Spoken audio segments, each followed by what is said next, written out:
따라합시다. 니느웨에 대한 경고. 나훔서는 니느웨에 대한 경고의 말씀. 여기 1장 1절에 니느웨에 대한 경고, 곧 엘고수 사람 나훔의 묵시의 글이라. 이 니느웨에 대한 경고. 이 경고란 말은, 마사란 말은 무거운 짐이다, 그런 뜻도 있습니다. 예언의 말씀도 있고, 그러니까 아주 무겁게 엄중한 경고란 뜻이겠죠. 니느웨가 어디입니까? 인류의 첫 번째 제국, 아수르 제국. 참 기고만장한 아수르 제국의, 천하를 통일한 아수르 제국의 수도 니느웨입니다. 여러분, 니느웨 그러면은 생각나는 선지자가 있습니다. 누구죠? 요나. 요나는 생각하는데 니느웨는 생각하지를 못합니다. 나훔은 생각하지 못해요. 요나서의 후속편이라고 할 수 있는 것이 바로 나훔서입니다. 니느웨에 대해서 요나가 가서 복음을 전할 때 저들이 회개하고 돌아온 극적인 드라마가 있죠. 물고기 뱃속에 들어갔던 요나. 또 하나님의 메시지를 전하니까 좌우를 분별하지 못하는 12만 명이 돌아오고 회개해서 하나님께서 심판을 거두었다. 요나가 시기할 정도로. 그 요나서 1장, 2장, 3장, 4장 참 얼마나 또 이야기거리로도 재밌습니까? 그래서 기억을 하는데 나훔은 기억을 하지를 못해요. 여러분, 요나가 가서 회개의 메시지를 전파할 때에 니느웨 백성이 돌아왔어요. 그런데 시간이 흘러가면서 저들은 하나님을 잊어버렸습니다. 이 요나와 나훔서의 간격은 100년에서 150년까지 보는데요. 세월이 흘러가면서 나라가 융숭해지고 잘 되니까 그만해서 하나님을 거스리고 하나님을 대적합니다. 저들은 다시 우상으로 돌아가서 각종各양의 우상을 세워요. 뿐만 아니라 도덕적으로 아주 타락을 했습니다.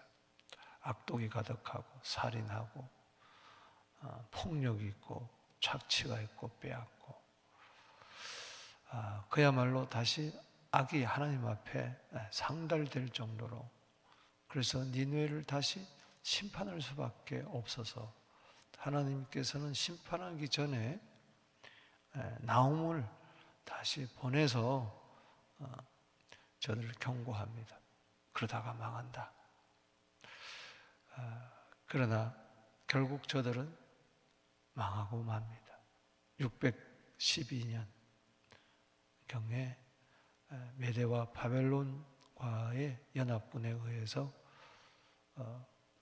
바벨론에게 망한 거죠. 612년도, 예수님 오시기 전 612년도에 결국은 저들은 엄중한 심판의 경고를 무시하다가 망하는 겁니다. 그래서 나훔서는 1장, 2장, 3장이 전부 다 니느웨에 대한 심판을 경고하는 메시지입니다. 심판할 수밖에 없는 저들의 이유, 죄악상, 또 심판이 어떻게 참 무섭게 진행되는가를 보여주고 있습니다. 그야말로 씨도 말리지 않고 저들은 심판을 당합니다. 그만큼 죄악이 컸다는 것이죠.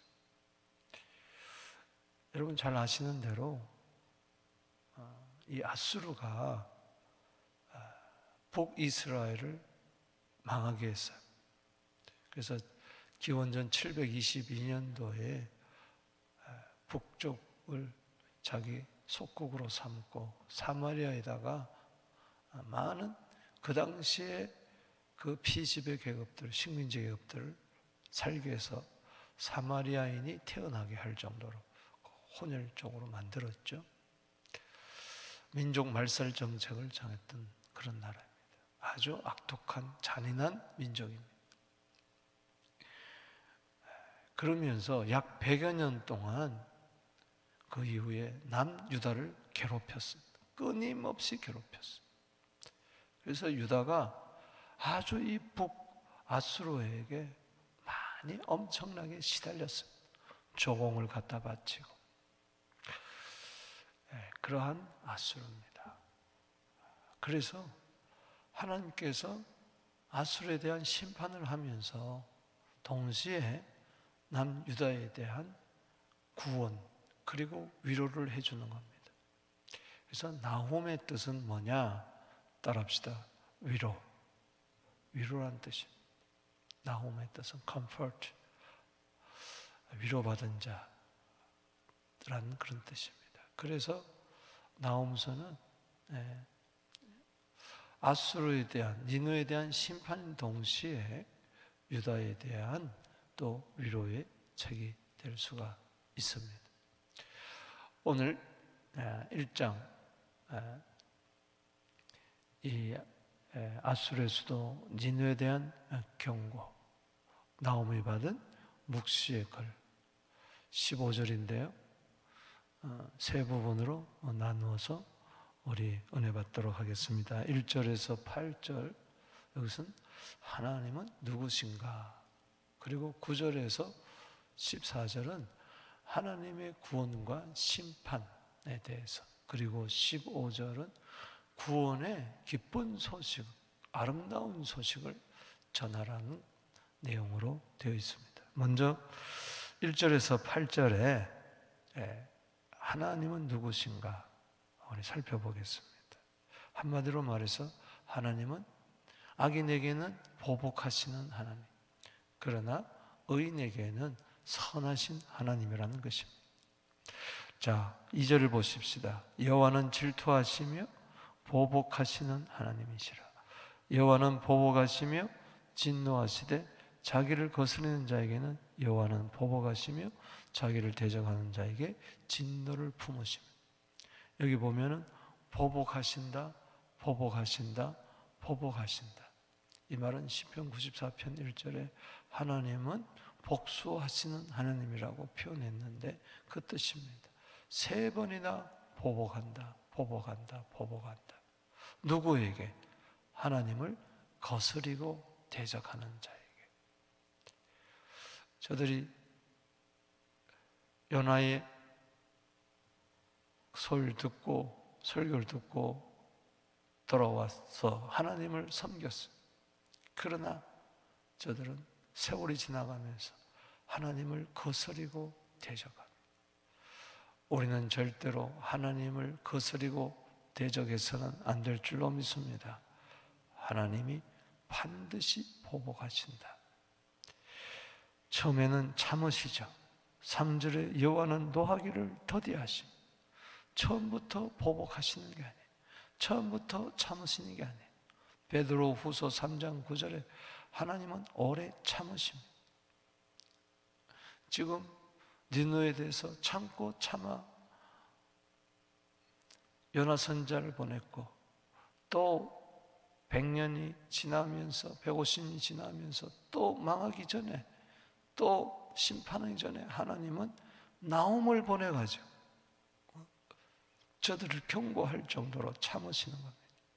그러나 하나님은 영원히 참는 게 아니에요.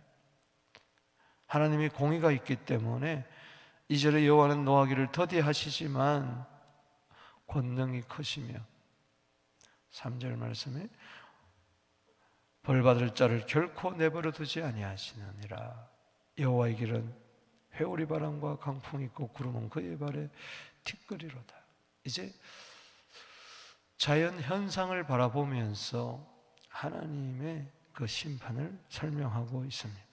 4절에 그는 바다를 꾸짖어 말리고 강을 말리고 바산과 갈멜이 새하며 레바논의 꽃이 시든도다. 이 바산은 목축업으로 유명한 곳입니다. 그리고 갈멜은 아주 물이 풍부한 곳입니다. 그리고 레바논은 백향목이 유명하잖아요.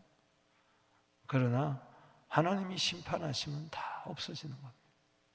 그로 말미암아 산들이 진동하고 작은 산들이 녹고 그 앞엔 땅곳 세 개와 그 가운데 모든 것이 솟아오른도다.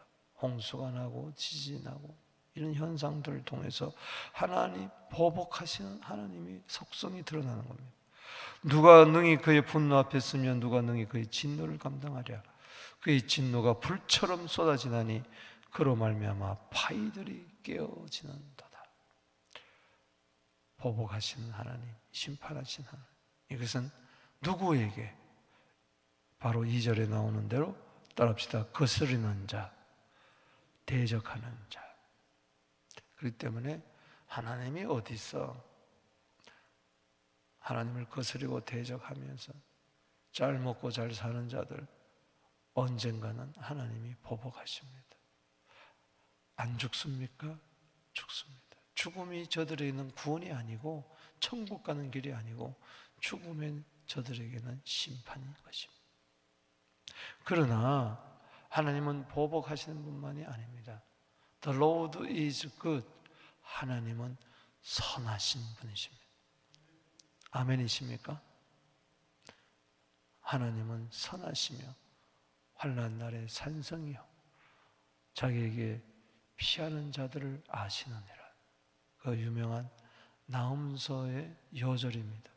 바로 1장 7절입니다. 우리 줄을 치시고 읽어보겠습니다. 아멘. 시작. 여호와는 선하시며 환난 날의 산성이시라. 그는 자기에게 피하는 자들을 아시느니라. 할렐루야. 보복하시는 하나님은 나의 하나님이 아닙니다. 나의 하나님은 선하신 하나님입니다. 시편 146편 1절에 여호와께 감사하라. 그는 선하시며 그 인자심이 영원함이로다. 아멘이십니까? 환난 날에 산성이 되십니다. 요새가 되어 주십니다. 하나님은 자기에게 피하는 자를 아십니다. 시편 46편 1절에 하나님은 우리의 피난처시요 환난 중에 만날 큰 도움이시라. 아멘. 사랑하는 성도 여러분, 하나님은 우리의 피난처가 되십니다. 시편 62편 8절에 하나님은 우리의 피난처입니다. 시시로 하나님을 의지하고 그 앞에 마음을 터해버리게 되기를 주 이름으로 축복합니다. 시편 61편 3절에 하나님은 우리의 피난처시요 할렐루야. 원수를 피해서 안전하게 우리는 피할 수 있는 여호와는 견고한 망대가 되십니다. 잠언 18장 10절에 여호와는 이름은 견고한 망대라. 그리로 달려가는 자는 안전함을 얻으리라. 여호와는 선하시며 여호와는 환난 중에 산성이시며 그에게 피하는 자, 하나님은 우리의 도피성입니다. 그 피하는 자를 아신다. 여기 피한다는 말은 옛날 성경에는 자기를 의뢰하는 자, 따라합시다. 의뢰하는 자. 피한다는 말은 여러 가지 뜻이 있습니다. 소망을 둔다, 또 신뢰한다, 의지한다, 의뢰한다.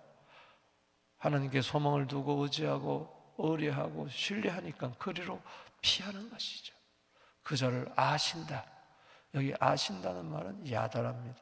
그냥 지식적으로 아는 게 아니라 체험적으로, 경험적으로 아신다. 인격적인 관계를 말하는 것이죠. 나음서 1장 7절 다시 읽어보겠습니다. 시작. 여호와는 선하시며 환난 날의 산성이시라. 그는 자기에게 피하는 자들을 아시니라. 이분이 바로 예수입니다. 할렐루야. 그가 폼나는 물로 그곳을 진멸하시고 자기를 대적한 자들 흑암으로 내쫓으시리라. 그러나 어떤 심판 가운데서 원수에 대한 심판이 바로 우리의 구원이 됩니다. 그래서 여기 9절에서 14절까지는 두 번째 단락에서는 바로 여호와는 심판하시고 대적 하나님을 보복하신다. 이 말은 심판을 말하는 것이고, 하나님은 선하시다, 이 말은 하나님은 구원자라는 것을 이야기하는 것이죠. 그래서 두 번째 단락에서는 하나님의 심판과 구원이 나오고 있습니다. 여기 9절, 너희는 여호와께 대하여 무엇을 꾀하느냐? 하나님이 보복하고 심판한다고 할 때 하나님에 대해서 음모를 획책하는 것을 이야기합니다. 소용이 없습니다. 인간이 아무리 수단과 방법을 동원해가지고 하나님의 심판을 피하려야 피할 수가 없습니다.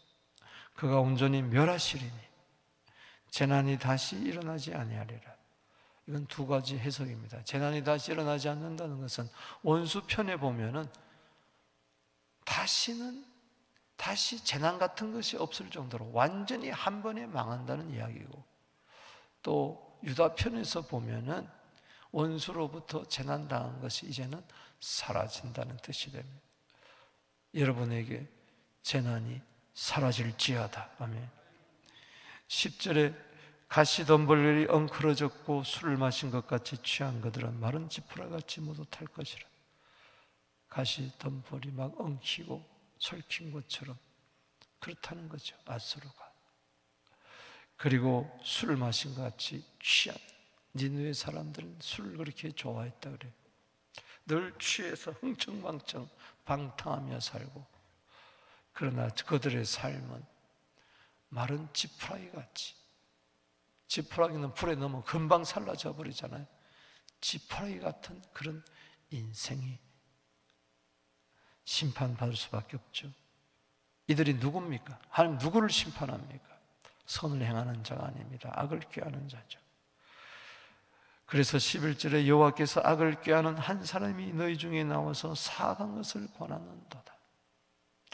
여기 악을 꾀하는 한 사람은 영적으로는 사탄이지만 거기에 노예가 된 종노릇하는 히스기야 왕 때의 이 사악한 자는 누굽니까? 바로 아수르 왕 사네립, 아수르 시대에서 가장 강력했던 이 사네립 왕입니다. 그 랍사게를 보내가지고 얼마나 조롱했습니까? 예루살렘 성을 꽁꽁 둘러싸고 마치 지금 가자지구처럼 먹을 거 마실 거 없는 거죠. 그러면서 야, 너희들 똥이나 먹고 너희들 소변이나 먹어라. 너희들이 섬기는 그 여호와는 가짜다. 히스기야 말 듣지 마라. 돌아오라. 히브리 방언으로 막 떠들어댔어요. 여호와께서 이같이 말씀하시기를 그들이 비록 강하고 많을지라도 반드시 멸절해라. 여러분, 세상에 사람들이 이렇게 많은데, 저렇게 높은 빌딩이 있는데, 이렇게 아름다운 강산인데 설마 하나님이 심판하겠느냐? 설마 무너지겠느냐? 저 많은 사람들이, 여러분, 넷째인 뗄 때요 땅의 4분의 1이 죽는다 그랬어요. 아무리 강하고 많을지라도 반드시 멸절당한다 그랬어요. 없어진다 그랬어요. 이 심판입니다. 그러나 동시에 이것은 또한 구원입니다. 심판과 구원은 똥전의 양면과 같은 것. 12절 하반절에 읽어보십시다. 시작. 내가 전에는 너를 괴롭혔으나 다시는 너를 괴롭히지 아니하리라. 바로 유다 백성들을 이야기하는 거죠. 아수를 통해서 얼마나 괴롭힘을 당했어요. 유다도 잘못했기 때문에 하나님께서는 아수를 막대기로 쓰여서 몽둥이로 쓰여서 그랬어요. 그러나 이제 아수르가 망하기 때문에 유다는 거기서 구원을 받고 괴롭힘을 당하지 않는다. 여러분, 재난이 물러갈지어다. 괴로운 것이 물러갈지어다. 아멘이십니까? 여기 13절에 구원을 이야기합니다. 이제 내게 13절 줄을 치고 읽어봅시다. 시작. 이제 내게 지은 그의 멍에를 내가 깨트리고 내 결박을 끊으리라. 이사야 10장 27절 말씀처럼 어깨에 무거운 멍에가, 무거운 짐이 떠나고 목에 멍에가 부서지리라. 여러분을 얽매고 있고 무언가 무겁게 하고 나를 부자유케 하는 모든 어둠의 권세는 끊어질지어다. 아멘이십니까? 어깨에서 무거운 짐이 떠나게 될지어다. 목에서 멍에가 풀어질지어다. 아멘. 악인에 대한 심판은 의인에 대한 구원입니다. 여러분 잘 아는 대로 열왕기하 18장, 또 역대하 32장, 이사야 36장, 37장은 바로 히스기야 왕 때에 아수르 산헤립 군대가 쳐들어와서 예루살렘을 꽁꽁 둘러쌌습니다. 히스기야가 하나님께 기도하잖아요. 벽을 향하여 기도하자. 기도할 때 역대 이사야 36장, 37장, 36절에 보니까 아침에 일어나 보니까 뭐가 됐어요? 18만 5천 명이 예루살렘을 꽁꽁 둘러싸고 있었는데 그 결박이 끊어져 버렸습니다. 할렐루야. 18만 5천 명이 송장이 되고 시체가 되어버렸어요. 바로 그 이야기를 하는 것이죠. 여러분, 산헤립은 자기 나라 돌아가가지고 자기 신전에서 우상에게 제사 드리다가 신하에게 피살을 당합니다. 비참하게 죽어버리고 마는 것입니다. 하나님은 악한 자는 반드시 심판하십니다. 하나님은 선하시며 환난 중에 산성이시라. 그러게 피하는 자는 반드시 아시고 구원해 주실 줄로 믿습니다. 그래서 14절에 나 여호와가 내게 대하여 명령하였나니 내 이름이 다시는 전파되지 않을 것이라. 아수르가 사라진다는 겁니다. 내가 내 신들의 집에서 새긴 우상과 부은 우상을 멸절하여 내 무덤을 준비하리니 이는 네가 쓸모가 없게 되었습니다. 그렇게 기고만장하고 그렇게 교만 떨던 아수르 왕 산헤립은 우상을 섬기다가 가버린 거예요. 흔적도 없이 멸절되고 그를 다시 기억할 수가 없고 쓸모없는 인생이, 무가치한 인생이 되어버리고 만 거예요. 여러분, 악한 자는 반드시 쓸모없게 됩니다. 그러나 의인은 반드시 하나님께 영광을 돌리고 유익한 자가 될 줄로 믿습니다. 그렇습니다. 심판과 구원, 이 기준이 뭐냐? 지금 시대에 이야기하면 십자가의 도입니다. 고린도서 1장 18절에 십자가의 도가 멸망하는 자에게는 미련하게 보이지만 구원을 얻는 우리에게는 하나님의 능력이 됨이라. 니느웨에 대한 경고는 한마디로 십자가의 도예요. 듣고 회개하고 돌아오면은 구원을 받을 것이지만 끝까지 버티고 하나님을 거스리고 대적하고 십자가의 원수로 행하면은 망한다는 것을 보여주고 있습니다. 시편 1편 6절에 의인의 길은 여호와께서 인정하지만 악인의 길은 망하리로다. 우리는 하나님을 거스르고 대적하는 넓은 길로 가다가 망하는 것이 아니라 십자가의 돌을 붙들고 좁은 길을 걸어가는 의인의 반열에서는 우리 모두 되기를 주의 이름으로 축복하는 것입니다. 세 번째 단락 15절입니다. 한마디로 아름다운 소식, 복음의 소식을 전하자는 것입니다. 정말 하나님은 보복하시는 하나님이고 선하신 하나님이면서 심판하시는 구원하신 하나님이라면은 나훔처럼 이 세상의 위로자가 되어야 될 줄로 믿습니다. 여러분, 나훔서 3장 7절에 보면은 내가 어디서 너희를 위로할 자를 구하랴?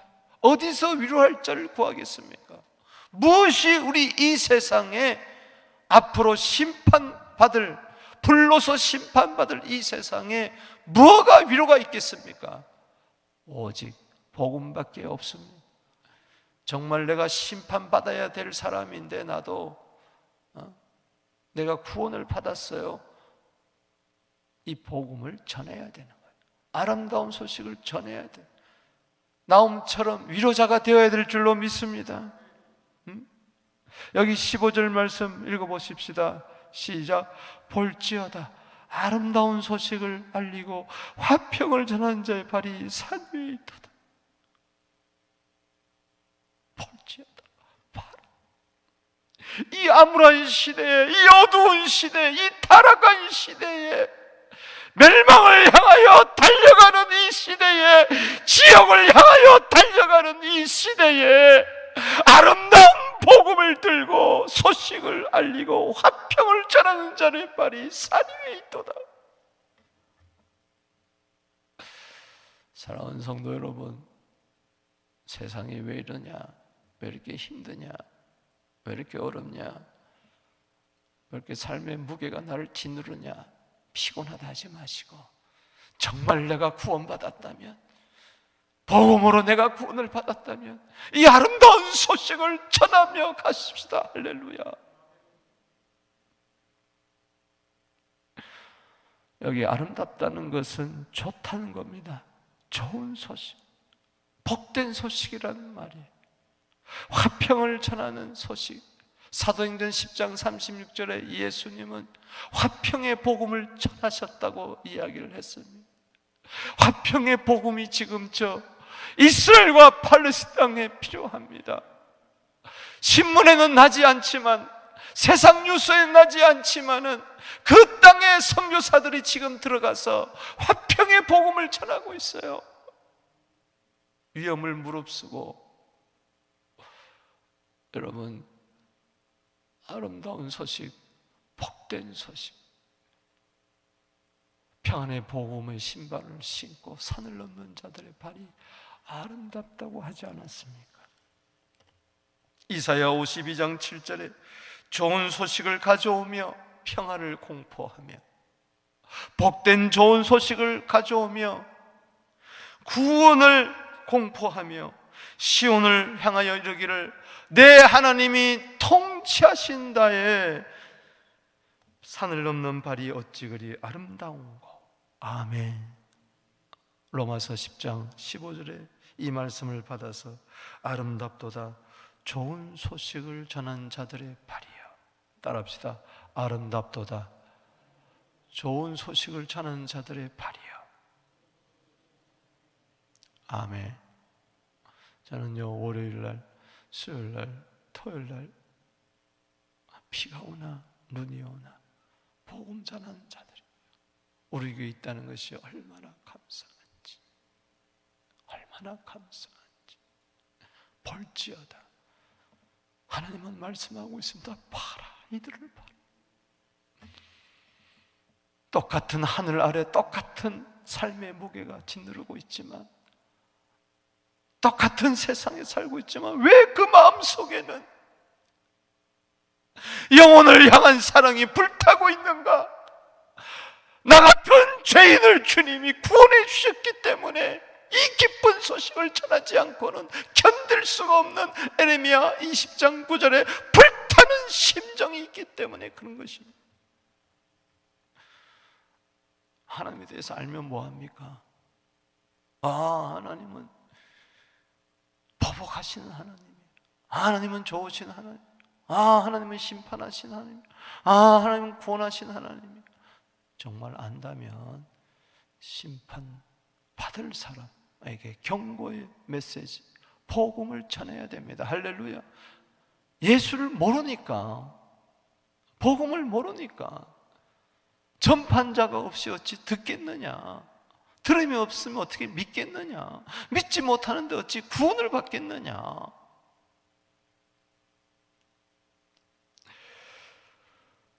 우리는 내 남은 생에 무엇이 가장 아름답고 복된 것인가 다시 한번 기억하게 되기를 주 이름으로 축복합니다. 15절 읽어보십시다. 시작. 볼지어다 아름다운 소식을 알리고 화평을 전하는 자들의 발이 산 위에 있도다. 유다야 내 절기를 지키고 내 소원을 갚을지어다. 그렇습니다. 우리는 이 아름다운 소식을 전하기 위해서 힘을 얻어야 돼요. 예배를 잘 드리고 하나님 내 평생 주를 위하여 살겠습니다 약속 복음을 위해서 살겠습니다. 결단하게 되기를 바랍니다. 악인은 진멸되었으니 그가 다시는 내 가운데로 통행하지 아니하리로다.